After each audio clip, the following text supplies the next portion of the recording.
Hi, I'm Joshua B. De Vera, and we are talking about capacity planning. So, what is capacity planning? Capacity planning is the process of determining the production capacity needed by an organization to meet the demands for its services. So, ang meaning na niya kay mao ni ang proseso sa pagplano kung unsa ang kadaghan sa mga resources sama sa tao, kwarta o pasilidad ang kinahanglan aron mahatag ang mga serbisyo sa katawhan para pod efficient sa kailangan efficient nga pamaagi. Importance for public services.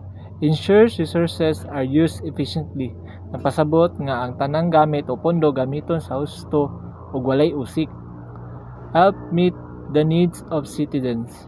Magtabang ta aron matubag ang panginahanglan sa mga tao katawhan. Supports sustainable and reliable public services delivery. Kita magsuporta sa padayon ug kasaligan nga paghatag og serbisyo sa publiko nga makaayo sa atoa tanan. Types of capacity. Design capacity. Maximum possible output under ideal conditions. Effective capacity. Maximum output considering real-world constraints. Actual output. The actual achieved level of production or services. So, combine na itong tulo ka capacity. So, ako, nagtrabaho ko sa kuan. Sample, nagtrabaho ko sa health center.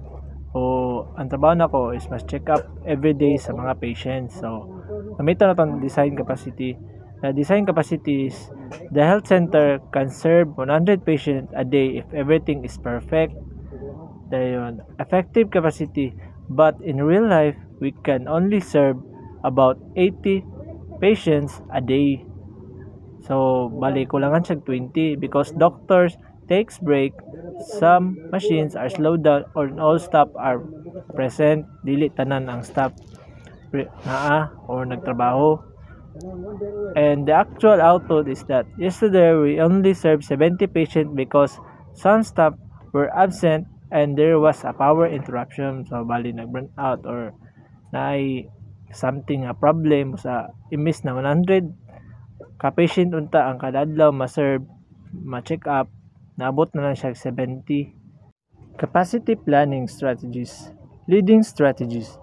Add capacity in anticipation of demand increase. Lagging strategy. Add capacity only after demand is realized. Matching strategy. Add capacity in a small increment to closely follow the demand trend. Leading strategy. So what is leading strategy? So kani siya ga-expect ka kung magpatawag kag meeting sa mga parents, so mag-prepare na daan kag some staff and chairs before the arrival of the parents. Muna siyang leading strategy. And lagging strategy, we only add more staff if we see that the parents are waiting too long and we cannot meet the demand. So kani siya ay ra ka mag-add og staff o chairs kung grabe na naghulat ang mga parents. Matching strategy, if we notice that the number of parents is slowly increasing, we add staff or prepare chairs little by little to follow the trend instead of hiring too early or waiting to be late. So in conclusion, capacity planning is a vital tool in public administration as it ensures the resources are aligned with the growing needs of citizens.